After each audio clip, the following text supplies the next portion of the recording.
Welcome to Meetup Live. I'm Nuri, the program management lead here at Meetup. Today, I'm joined by special guest, Tara Schuster, author of Buy Yourself the Fucking Lilies, for a conversation on how to manage stress during the holidays and enjoy yourself this year. We'll learn to navigate conflict, cope with the expectation of others, and make space for joy. Give yourself the gifts of self-care and calming rituals this holiday. Before we get started, we're going to go over some event guidelines and the agenda. This event will be recorded, but don't worry, you will not appear in the video and your audio will be muted. So you'll only hear myself and Tara.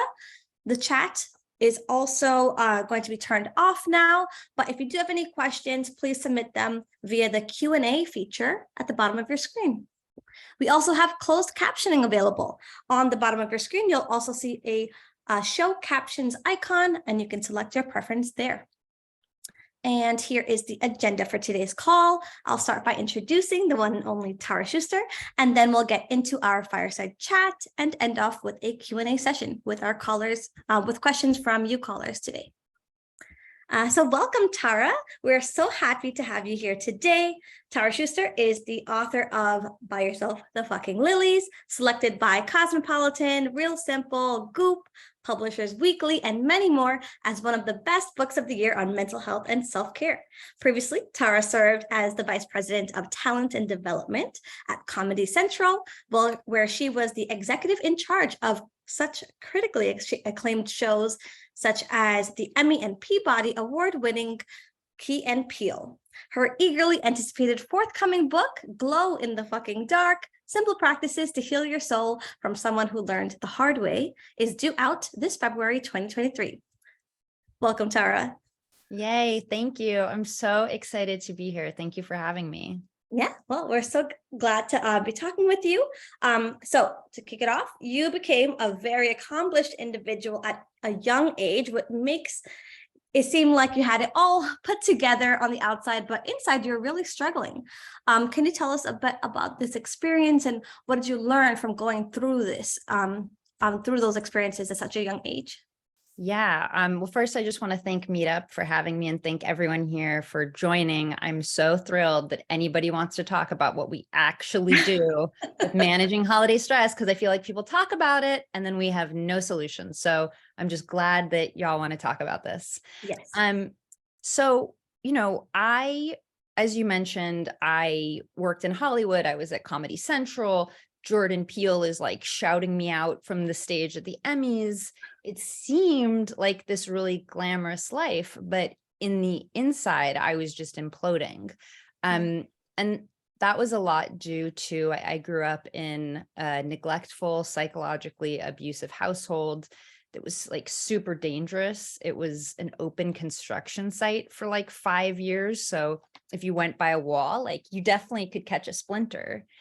And nobody took care of me. Nobody was taking care of that house. And so the lesson I learned from my childhood was that I was worthless, because otherwise, why would the adults treat me this way? It must be my problem. It must be my fault.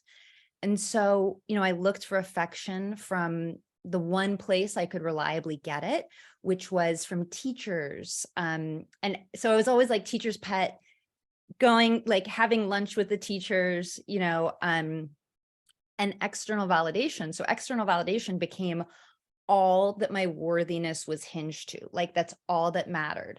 So when I got to Comedy Central, I started as an intern at the Daily Show with Jon Stewart, which is truly the best internship one could ever have. I mean, any job there, you're just like, it's an incredible environment. But I started there and pretty quickly catapulted myself up and climbed the corporate ladder, because that's where I got my worth from.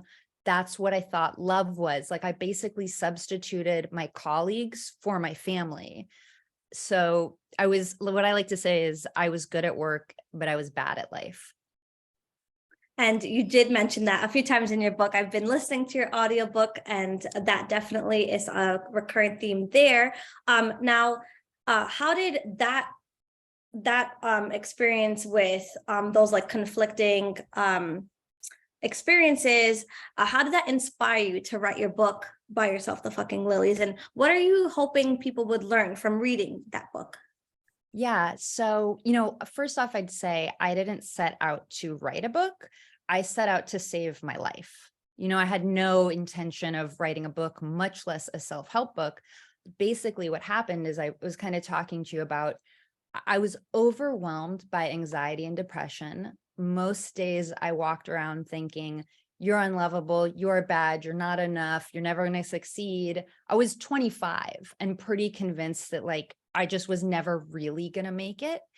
And it was a miserable way to live. So the only way I could kind of cope with it. So I'm working really hard, having severe mental health issues. Oh, I know what I'll do. I'll just blunt this with weed and alcohol and boys. And so my whole life was this cycle of work too hard, feel too stressed out, numb, repeat. And it might have kept going on that way forever had I not hit rock bottom on my 25th birthday when I drunk dialed my therapist.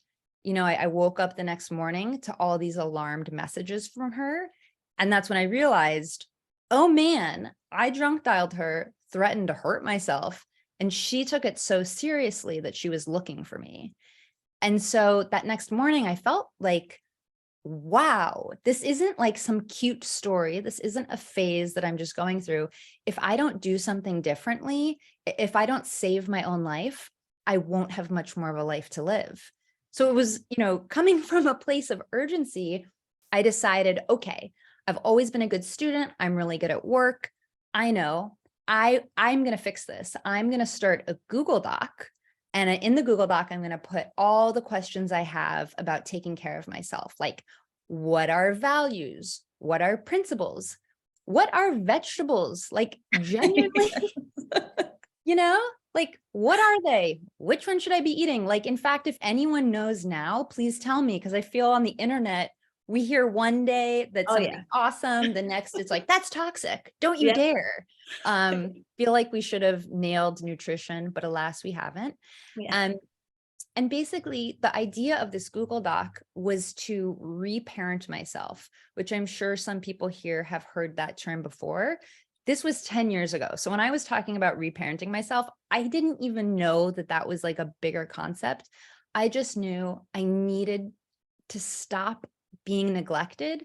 And the only way I could make sure of that was if I took care of myself, if I was my own parent. So I worked on this Google Doc for 5 years, trying on any piece of advice I heard. I read memoirs of adults I admired, like Steve Martin and Nora Ephron and Cheryl Strayed. And I'd take notes about how they lived and oh, and here's how I can apply it to my life. And at the end of 5 years, I had a 600-page Google Doc. Wow. And it was a lot. I was trying real hard. Let me tell you, I was really trying to heal. And I felt stable. I was no longer just up and down and, my emotions just taking me for a ride. I felt like the driver of my experience. And it was only at that moment that I realized, I bet I'm not alone. I bet a lot of other people feel, maybe they don't feel as drastically as I do, but I think we can all relate to some shade of needing to fill in some holes, needing to do some amount of healing, no matter how awesome our parents were. It would be pretty impossible to get through all of childhood, all of being a teenager, any amount of time without some healing to do. And so I just thought, man, I have this 600-page thing. Yep. I should turn it into something else. And so that was the source material for the book that became Buy Yourself the Effing Lilies. And honestly, what a great book that is. Your self-care and self-love tips and practical advice has been really, really helpful. I can tell you personally, as I was reading it, I was kind of taking notes on how to do my gratitude list and, kind of write the 3 pages in the morning and do all the things to kind of heal ourselves, as you mentioned. And now the lessons from your book can be applied to anyone at any time during the year because we're going through ups and downs like all the time. But for some, the holiday season particularly can hide in some hard emotions that you mentioned. How can we soothe and prepare for feelings of anxiety, feelings of loneliness, sadness, and overwhelm without feeling selfish during the holidays? Yeah, well, this is such a great question, and it's an evergreen question, because one of the things I hear is, well, what's the difference between self-care and self-indulgence? Isn't it bad? Isn't it selfish if I focus so much attention on myself? And, I'm really here. I feel like I want to like bang on a drum on a roof, on all the rooftops, explaining how ridiculous that is. And so I'll walk you through it, which is, we are all members of our community, right? Everyone here, all of us in this virtual Zoom-averse community, right? We're all in some kind of circle right now. And what I can tell you is that you are part of that community. So if you heal yourself, you are necessarily healing the community. And what that looks like is, now that I'm not 10 out of 10 anxious and depressed, now that I'm not breaking down on people's stoops in Manhattan, just like crying because I can't handle that amount of overwhelm, I can be there to help other people with their overwhelm. I can be there to witness people, to have compassion for people, because it is truly so hard to feel self-compassion to feel compassion for others if you have not first felt self-compassion, which means like really digging deep. And the definition of compassion is feeling how you really feel, like feeling your sadness, feeling your emotions, and wanting to bring help to that. So it's like kind of, I use the word ridiculous to say that self-care is selfish. Self-care is always community care. If you're not, I want to be really clear on what I'm not talking about. Self-care is not a day at the spa.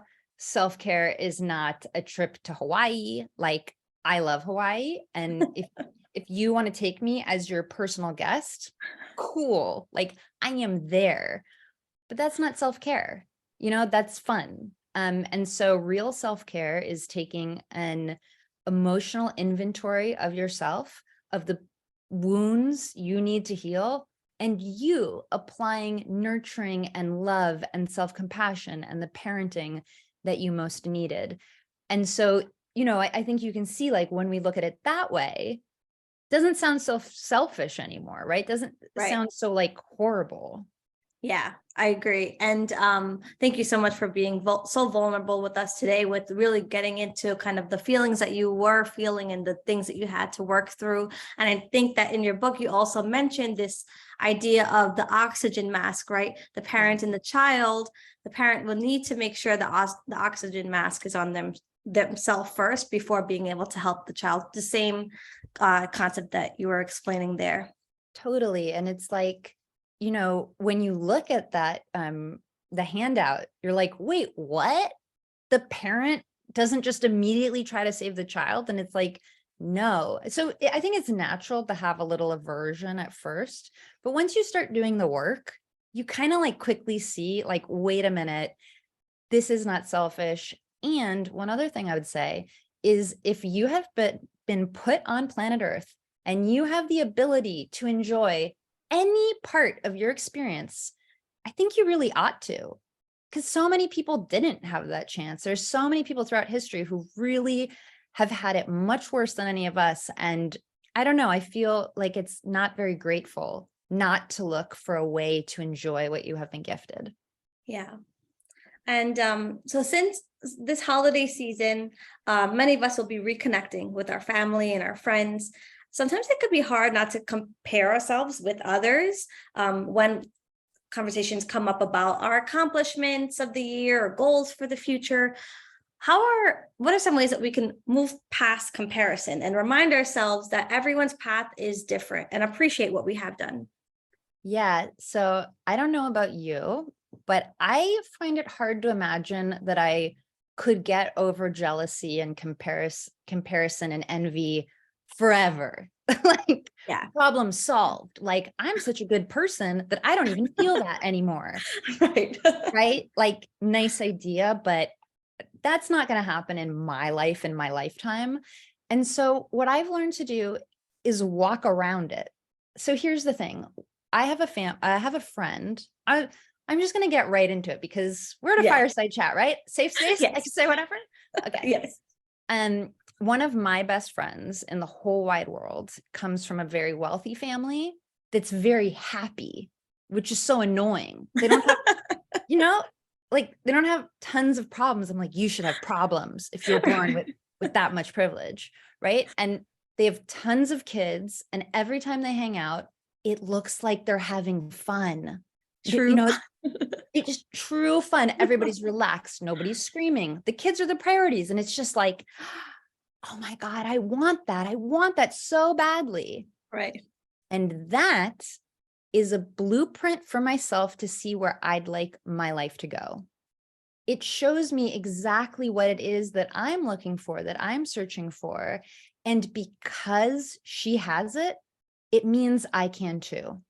Because she's in real life, not in a movie, modeling what making family a priority looks like, modeling what making fun, festive plans looks like. I'm just as good as her on a human level. There's no reason I couldn't have that too.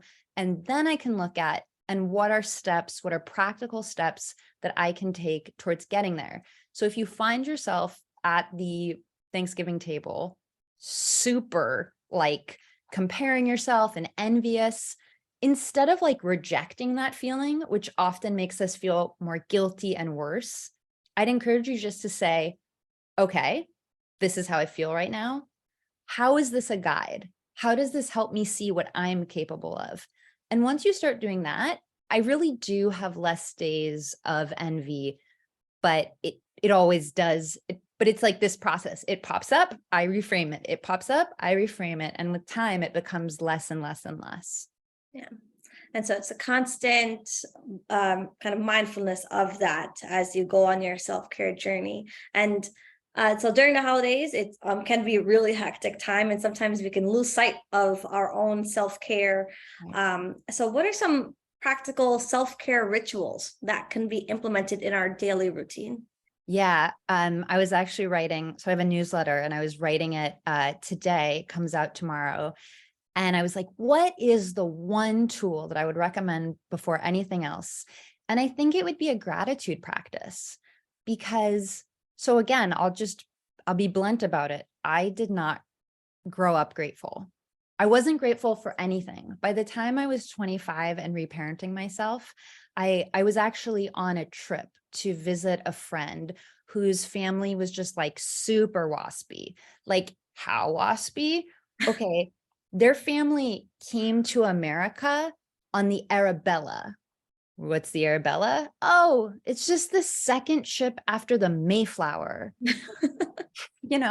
Carried John Winthrop, like Right. the city upon a hill, and like they invited me to their compound. I was just like, this is so out of my frame of reference. And I get there and I was super bent out of shape because, again, this was the time in my life where I was openly weeping on people's doorsteps, like, Yes. I don't even know why they would have invited me. Like, I was, like I wasn't like a pleasant person to be around. I'm very grateful that they did invite me. And anyway, her cousin rolls into town, and her cousin is like blonde and beautiful and like so nice. And she went to Harvard and then became a professional ballerina, but then decided, I'm going to be a lawyer. So she's a Harvard educated ballerina turned lawyer with a compound in Maine. And I'm just like, and she says to me, she notices that I'm not in a good way. She's like, well, why don't you try a gratitude practice? And I'm like, why don't you jump in the lake? Like, are you like, I felt my whole body like boiling up with like, F you, like, you Right. don't That's not going to understand. work for me. Yeah. Gratitude could work for already happy people with houses in Maine, but like, I'm barely hanging on right now, you know? Right.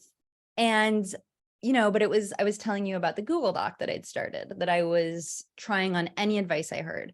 So I just figured, you know what? Let me try because I'm desperate. Like, I'm super urgent about this. And when it doesn't work, because it won't, I will just put this in her face, So I tried gratitude to spite her. Right. That's where I was coming from. And so I just started with the very basic things that I was grateful for, like water on demand. Well, that's pretty cool. Espresso, clean sheets, my health. My health. Whoa, I have been taking my health for granted my whole life. My family, whoa, even though it's been difficult, my sister, we have an amazing relationship. I'm super close with her. And so I realized, man, I really do have a lot to be grateful for. And the thing is, gratitude, it opens the aperture of your life. Like, you're not saying the trauma doesn't exist. It's not toxic positivity. I want to be like so clear. Toxic positivity is saying these bad things happened, but it was for the best, but it was like fated to happen. Real authentic optimism and gratitude is saying bad things happened and I'm making meaning of them and I'm learning from them. And I can see the bigger picture of my life, which is I do indeed have a lot to be grateful for. So it's like holding two things at the same time: gratitude, trauma, problems, whatever you're going through.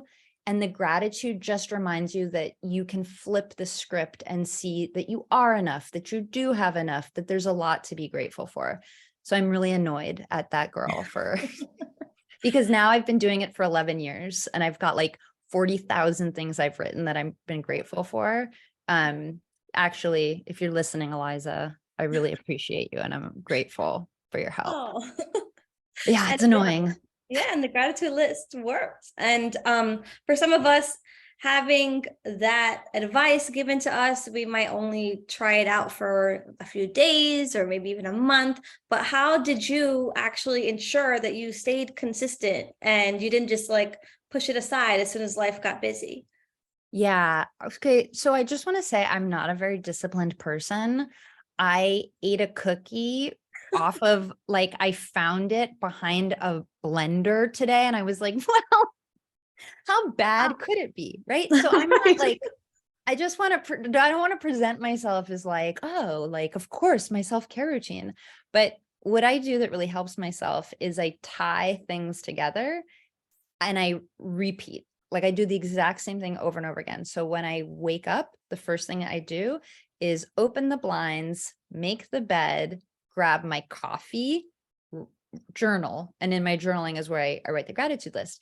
But each one triggers the next thing and it's scheduled, meaning I have between 6:30 and 7:30 every morning is just, that's my time. It's blocked off. I don't, there's no breakfast meeting really that would be worth it for me. Right. Right. And that's actually the hardest part of all this is honoring your time, honoring yourself, saying, you know what, this actually makes my life a lot better, makes me more available to my community. I'm going to protect this with my life. And sticking to it. So yeah, I would say like tying things together so that they're triggered. And one more thing is bribery. Just bribery works. That's why it's a thing. So let's say you want to start a gratitude practice. I'd say pick a goal. Like, okay, I'm going to write 5 things I'm grateful for every day for 7 days. And if I do that, I get this like this matcha latte I really want. I get this candle I really want. Like, bribery's okay when it's in the service of healing yourself. Then I just want to say I'm okay with bribery. Right. I have to try that. I usually don't like carve out that morning time, but I think I'm gonna take your advice and do that. To kind of just have that, me time.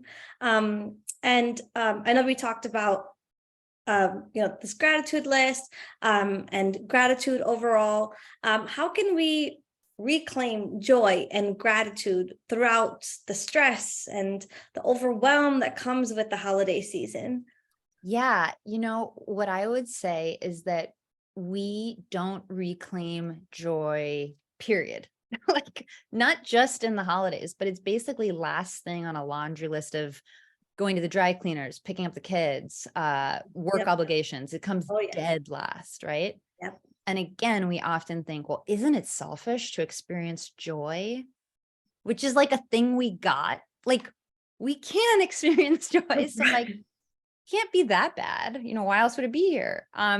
And so what I would say is really working on savoring the small moments that do bring you joy and paying attention to your life. So if during the holidays, like for example, I am always bummed out on my birthday. Like I'm December 21st, and it's like Ah, okay. middle of the holidays and everybody gets me one gift, and I'm like, but there are multiple holidays, like how dare you, Right. and I've been single the past couple of years, somehow always on my birthday, like Wow. long-term relationship, but then birthday, it's like the end. The end. No more. Yeah. Finished. So every year I'm like, oh, my birthday's a curse.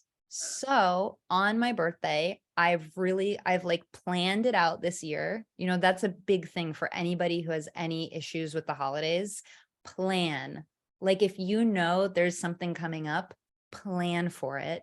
And during that day, I've planned activities that do bring me joy. And what I can do is, instead of, let's say I'm having dinner with my sister, or just feeling the sun on my skin, feeling it for 5 breaths, like savoring it, because I can remember bad things happening to me, and like the one time my boss criticized me, that can just go on repeat in my brain. But what about the moment where I went on a hike and it was just beautiful and the sky was blue? Yeah. Unless we savor those moments and take them as our own, they completely disappear, as everyone here knows. So those are the two things I would say: planning for joy and grabbing onto joy when you feel it, all through the year, and particularly during the holidays. Yeah. That is very helpful. And I think being intentional about that planning can really go a long way. And also, as a side note, I wonder if my son's birthday is on the 23rd of December. I wonder if he's going to eventually one Yeah. day feel the same thing about his birthday. But you did mention about being single. Yeah. If you're single, recent or not, how would you recommend managing spending the holidays without a significant other, since that's something that you mentioned? Yeah. I'll start with the one that is just the low-hanging fruit of this, which is make a plan. Mhm. Don't let it be 4 p.m. on New Year's Eve and you're like scrambling to find something to do. That makes me miserable and lonely and suffer in a way I don't need to suffer. So today, what are you doing for a holiday that will make you feel lonely? What are you going to do for New Year's Eve? And I also think we think of romantic love as the ultimate, like, partnership, but Yeah. we all have so many other partnerships. There are so many other relationships. And even if, like, let's say every friendship you had was troubled, every family member you had was troubled, there are people, like in my neighborhood, my local bookseller, Dan, so nice, so kind. I'm going to go to that bookstore that day to see a face that makes me smile. Like, it's these very little things that add up to huge change. But Yeah. it's, as opposed to the big life events being the thing, it's really making like small choices. So I'd say plan and expand your definition of partnership a little bit. Just try it. Maybe Yeah. I'm wrong. Maybe it's BS. Maybe just try it. Try it.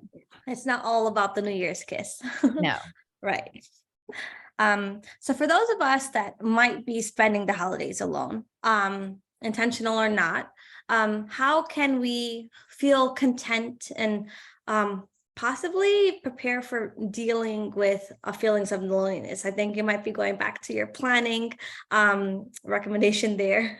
Yeah. And, the first thing I would say is also discerning between if you want to be alone or if your depression wants you to be alone. Mm, Because, we were talking, and one of the people on your team was saying they had a loved one pass away and they just wanted to be alone.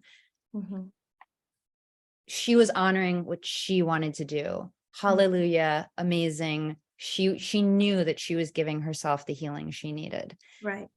But I do think if you're anything like me, when I'm depressed, all I want to do is self-isolate. I don't want to see anybody. I feel like nobody understands me. I just want to be alone. And when I start to feel that vibration, it's an immediate, I got to go see a friend. It's like, this isn't optional. I even text my friends. I text them a code word and then they're like, hey, come over, Ah, hey, so that they, because they want to be helpful, but yeah, they don't really always know how. So we've ahead of time said how they can be helpful. And if I hate it, if I truly hate being with my friend and I just want to go home, cool, I'll leave. yeah, But that way I've given myself a chance to see, like, is it that I genuinely want to be alone or is it that I'm depressed? right. And so I guess making that um intention known Yeah. might be helpful. How would we be able to support people who choose to purposely spend the holidays alone? Yeah. Well, I'd love to talk about purposefully and non-purposefully. Yeah. Because purposely, don't bug your friends about their choice. Don't like spend days berating them about like, are you really sure you want to be alone? Like, why are you doing this? That's so weird. I don't think you want that. Like you Yeah. don't need to like decide for them what is appropriate. But on the other hand, I think what more frequently happens is we don't ask our friends to come over, that we have a family unit and this is our tradition. And why would I ask Nori if she wants to come over?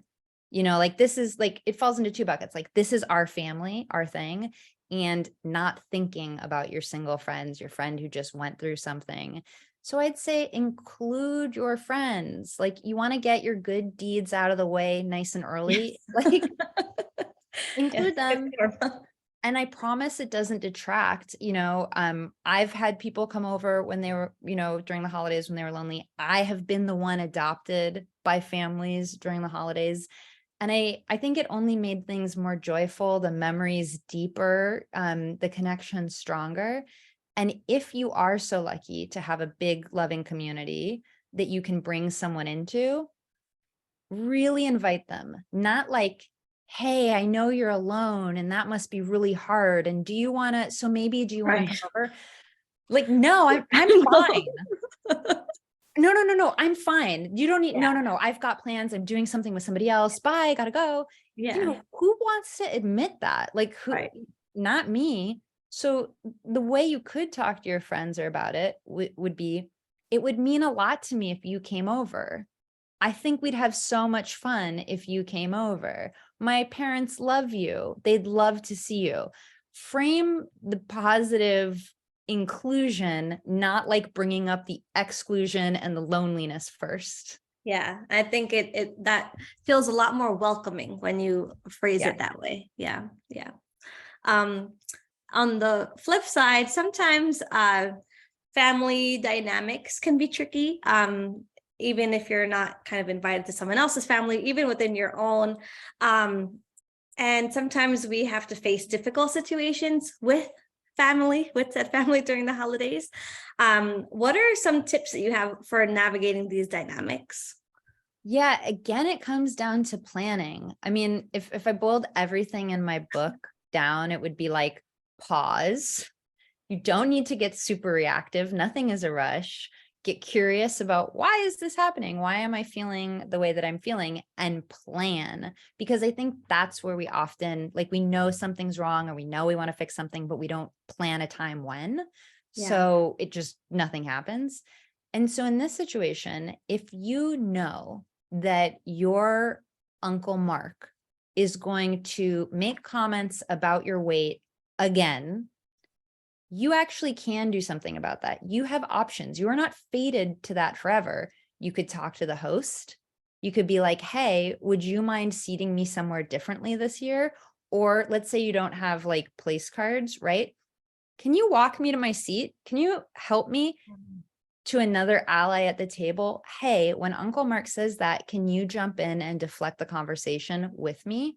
Right? Yeah. So perfect example is like, Tara, it looks like, you've put on some weight, what's up with that? What's going on? You're single. You need to be out there, blah, blah, blah, blah.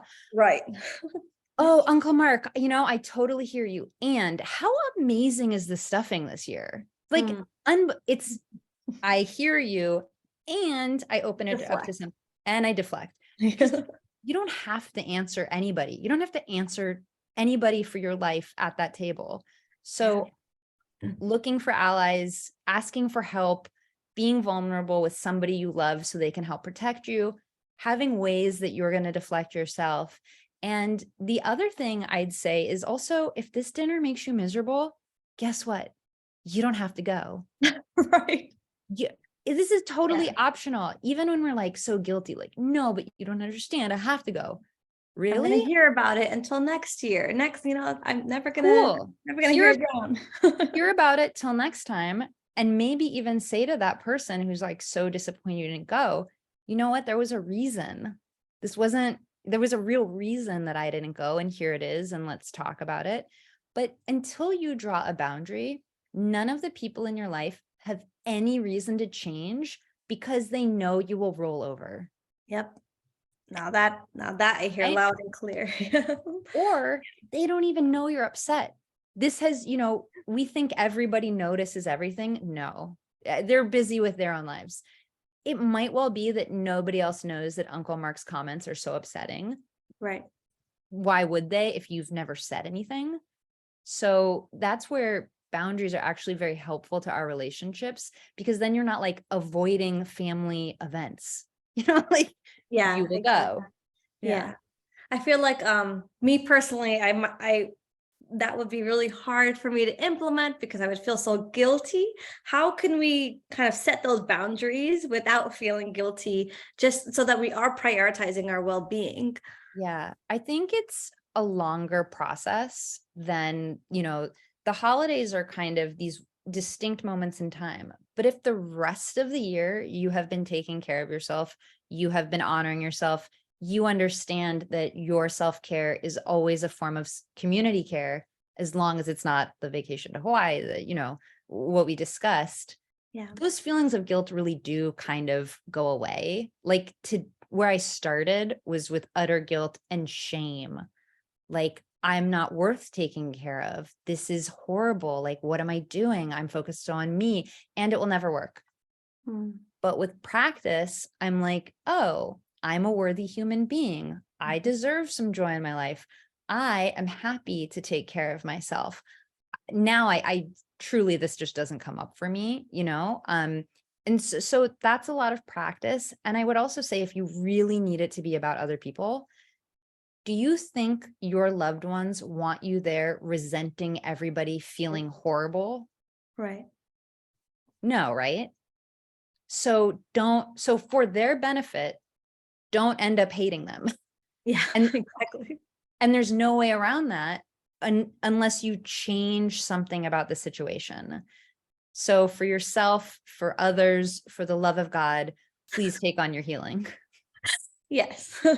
And that is a great way to kind of end that. Thank you so much, Tara, for the insightful conversation. I feel like a lot of us are going to be able to put these to good use this holiday season, when we do have to navigate these family dynamics, or if we do choose to spend it alone, being able to help there. Before we do dive into Q&A, would you like to talk to us a bit about your books that you have? Oh yeah, I'd love to. Oh my goodness, I didn't know there would be a graphic like that. So Buy Yourself the Fucking Lilies, that's my first book. And if you liked talking about any of these rituals and how to practically have things like gratitude, journaling, using your human body, practical solutions, that's definitely than my first book. And my second book, Glow in the Fucking Dark, comes out February 28th. And this book is a deepening. Basically, I was at Comedy Central. I, was even further along in my career. And then at the beginning of the pandemic, I got laid off. And because my self-esteem was so tied to that job, people would introduce me like Tara Schuster, Comedy Central, like it was my married last name. It was devastating. I mean, it really was hard, and it unleashed a lot of my darkest traumas. And so in this book, I set out studying trauma theory, religions, meditation. I just, for 2 or 3 years, went on a journey to find my soul and to heal my darkest wounds. And I did a lot of it, and then found out, unfortunately, that healing is a lifelong process. Yeah. Darn. Not one and done. Not one and done. And so both of these books, I take a funny approach to healing and hopefully break it down for you in a way that's easy to implement. Well, I definitely look forward to Glow in the Fucking Dark. And that again is coming out February 2023. I also did recently sign up for your newsletter. Can you share a little bit about that? Yeah, I would love to see anyone there on the newsletter. It's my pride and joy. So every week I write one self-care essay, short, sweet, hopefully funny. And that's where I talk to readers. DMs are difficult, but I respond to every email, or I read every email I respond to most. And so if any of this was interesting to you, this is what the newsletter is all about. And tomorrow will be about gratitude, and you can sign up for it. It's just taraschuster.com/newsletter. Amazing. Thank you. And I will now open it up for Q&A. Feel free to submit any questions you have for Tara in the Q&A section at the bottom of your screen. Let's see what we have. So Susanna asked, do you ever consider having an exit strategy? Oh yeah. From like an event? Yes. And I'm so glad you asked, because here's another good tool. You can determine how long you're at something. So you could start, and so that it's not awkward and you're not like leaving in a fuss. Right. If you already know that it's going to suck, tell them you have something else to go to after. Like I need to go to this other thing, but I really wanted to be here with you. So I'll be here for like an hour and be there for an hour and then exit. If it happens in the moment, what do you do in the moment? If something like overwhelms, shocks you, pause, breathe a little, maybe go to the bathroom. I go to the bathroom, and if I'm going to cry, that's where I'm going to do it. Yeah. And that's okay. It is okay to cry in the bathroom at Thanksgiving. Lord knows I've done it a million times. It doesn't make you a bad person. It doesn't make you weak. It doesn't make you a loser. It just makes you a person acknowledging their feelings. Take that moment to yourself. Who cares even what people like, what they're thinking? They're probably not thinking about you. They're, so in their own lives and in their own experience. Take a moment to yourself, collect yourself, go back in. And if you're really like, you know what, I need to leave. If it's getting like abusive and toxic, leave. Again, why would anyone else do anything differently unless they had a reason to? Right. And let's see, we have Anonymous asked, how do you differentiate wanting to be alone, truly wanting to be alone, versus wanting to be alone because of depression, mental health reasons? I am so glad that you asked this question. So what I do is kind of what I was describing, which is I just force myself to go see somebody and use that as a test. Did I really want to be alone, or actually was this the thing that I wanted the whole time? Because it can be hard, especially if you're starting in a state of already alone. You're like so burrowed in that it can be really hard to be more expansive about it. So that's what I would say, is make like a small plan with somebody else and just test run it. Worst case scenario, again, you can leave. You can use your exit strategy. Yeah, exactly. And put a time cap on how long you're going to be there. Go to coffee. Coffee's up. I got to go. This was a two-parter. So also, how do you get curious about why am I feeling how I'm feeling? Is it going to therapy? Are there specific questions to ask myself? And they also said, thank you so much for putting this together. Tara, you are amazing. And I can relate so much. So how do you get curious about why I'm feeling how I'm feeling? Yeah, this is a great question too, because it's so practical and I have a practical answer for this. So I journal. It's essentially free form of therapy that that's like one of my other big self-care rituals. And I write about in the first book and the second, because it's so important. But and by the way, I just want to say, and it's not only me who loves journaling. There's a lot of science behind how narrating your own experience is really helpful for most people. And so what I'd say is what I do is I ask myself in my journal almost every day, how do I feel? Because a lot of us, we've reduced all of our emotions to bad, good, stressed, busy. And then we don't even know how we feel. We don't have the vocabulary for it. So I would also Google emotion wheel, print out an emotion wheel, and it shows you, like, a perfect example. I was on the phone with my dad and I felt myself like wanting to cry. And I was like, huh, weird. What am I feeling? Like, am I sad right now? I don't think I'm sad. I looked at my emotion wheel and I realized I was grateful. Oh, So I mean, truly, it can be hard yeah, to tell. Are you anxious or are you excited? yeah. Are, you know, so with practice, it gets easier and easier and easier. But I would just say journaling, getting all your thoughts on paper, very cathartic, very helpful, and asking yourself, how do I feel, with the use of an emotion wheel? Yeah. Good stuff. I don't think I've ever heard of an emotion wheel, but we'll definitely look it up now. My next book has my own emotion wheel. For now, I Oh, say Google it, but in the next one, we'll have my hopefully even more practical emotion wheel. yes. So, AKA, wait for the book to come out. We Ah, will. Google it and get the book. Yes. Let's see. Next question. Anonymous asked, I find it difficult to connect with people in my life who haven't done the work themselves, which is about 95% of people in my life. How do you deal with this? The feeling of not connecting with others. I know you mentioned that feeling of no one understanding you.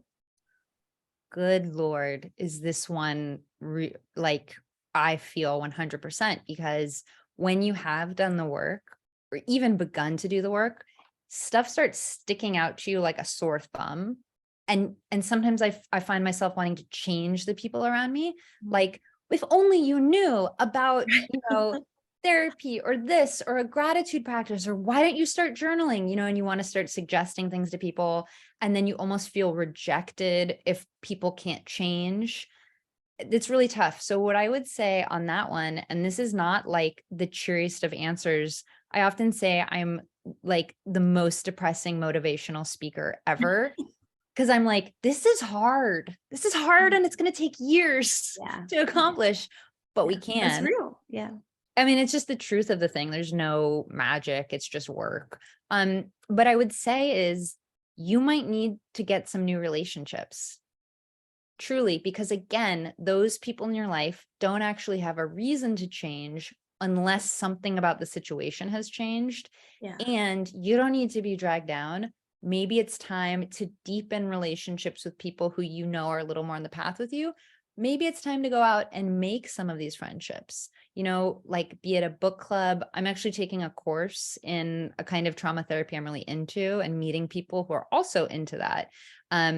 There are lots of ways to find community. I'm also just joined a running club. I Oh, immediately made new friends. Like, oh, first nice. time there, 4 new friends.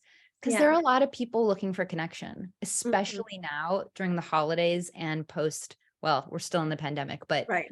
latter pandemic. So that's what I would do. Yeah.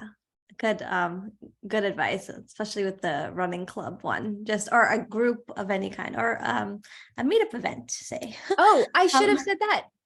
Exactly. A meetup event. I mean, I think that's why what you guys are doing is so valuable. It's because people do want to connect. yeah. Let's see. We have Shannon Joseph asked, how did you stop work from being your source of validation? I have the same problem, but it has good results at work. So it's hard to stop. Yeah, great question. So this one, basically what I did was redefine where I find my self-esteem. I think that most of us don't actually know what makes us proud of ourselves. We know what makes other people proud of us, and we know that it feels good when other people are proud of us. But what feels good actually to us that lasts? Because again, anyone here will know you get the promotion and like 10 minutes later, you're like, what's next? Yeah. Right? On to the next one. Yep. So it's really about defining what I call unshakable, untakeawayable sources of self-esteem. And again, you could start Googling what are sources of self-esteem, reading through them. What I found, and this was more by paying attention to my life and like, when did I feel good? Like, when do I feel those, I call it full body yes. Like, when am I feeling a full body yes? I definitely know when I'm feeling a full body no. And it turned out it was from writing, exercising, and being a reasonably good person. And so those three things, nobody can take away from me, because with the writing, it's not what list did I make? It's just, do I show up to do the thing I really love to do every day? Yeah. If I do that, I'm really proud of myself. If I, force myself to get out of my isolation and use my human body running and like exercise, I'm really proud of myself, so it's really about reclaiming your self-esteem and defining for you what actually makes you proud, what actually gives you that full body yes. Yeah. And what about if it's a really chaotic day? And like, do you have a technique for remaining present and reminding yourself of gratitude? This is asked by Allison, by the way. Yeah, I would say first off, all of this is hard and takes a lot of practice, and it's better to start obviously. And I would just really strongly encourage people to, if they find themselves going down these rabbit holes they don't want to have self-compassion. We're all human. We all get swept over by overwhelm. It's not always possible to dismantle it. The really cool thing is that you're noticing it and pausing. So if all you did was start to notice, pause, you'd be in much better shape. And what I do when when I feel myself inundated by emotion is I say, let's say it's loneliness. I notice my loneliness and I take good care of my loneliness. That actually comes from the Vietnamese teacher Thich Nhat Hanh. That's the little phrasing that he would use. Because again, like I was talking about, when you reject a feeling, it usually comes back like tenfold. So if you say, I notice my loneliness and I take good care of my loneliness, you start to like dismantle it. It kind of loses its charge over time. So that I would say has been the most helpful to me. And then if I can't manage it, just not beating myself up about it, breathing through it, doing the best that I can through it. Yeah. We have Natalia mentioned that you have a very optimistic and happy, positive outlook and gorgeous lipstick, by the way. Thank you. I did it just for you. Is this something that you work on? And do you think that the way we look influences the way that we feel? So hell yes to both. I think the thing why I really love the work that I'm doing right now is that healing really is a lifelong process. And the key word here is process, and focusing on process, because you can't control the outcomes, but you can control how reactive was I? Did I try to heal? Did I try to make it enjoyable? And that's like a great tool to have for the rest of your life. So I still work on this all the time. Right now, I'm working on repairing my relationship with my mom, which I haven't talked to her in 15 years.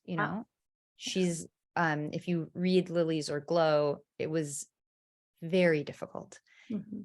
And I feel healed enough at this point that I actually feel compassion for her because I feel compassion for me. And I know for an adult to treat a child that way, the suffering must have been tremendous for her. And wow, is that sad that that's how she chose to love me, you know, in a way that would just completely alienate me. Right. So, I mean, that's a decade of work and mostly forgiveness. So, and which thought I would never be able to forgive her. I just thought I was going to hate her my whole life. I completely don't feel that way anymore. So that's the thing I'm working on right now. And then, yes, I think taking care of ourselves, you know, I like to dress up a little, like I wear a lot of jewelry, and it's my armor. These are my amulets that each one of them means something really special to me. Each one of them comes from a special moment in my life. And when I wear them, I feel more powerful. And when I'm, you know, like feel a little more done up, then I feel like, oh, I'm really like showing up to this moment, particularly because of the pandemic where I just was sweaty wearing pajamas, Athleisure. you Yeah. know? So now, like right now we're talking and I'm wearing actual jeans. Wow. I am not wearing sweatpants. They're real jeans.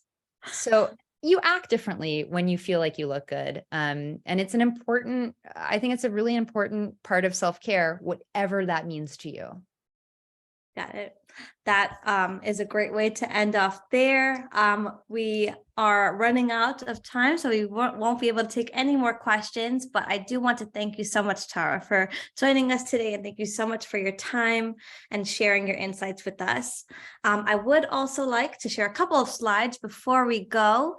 First up, Meetup is now on TikTok. Check it out and follow us. Our handle is @Meetup.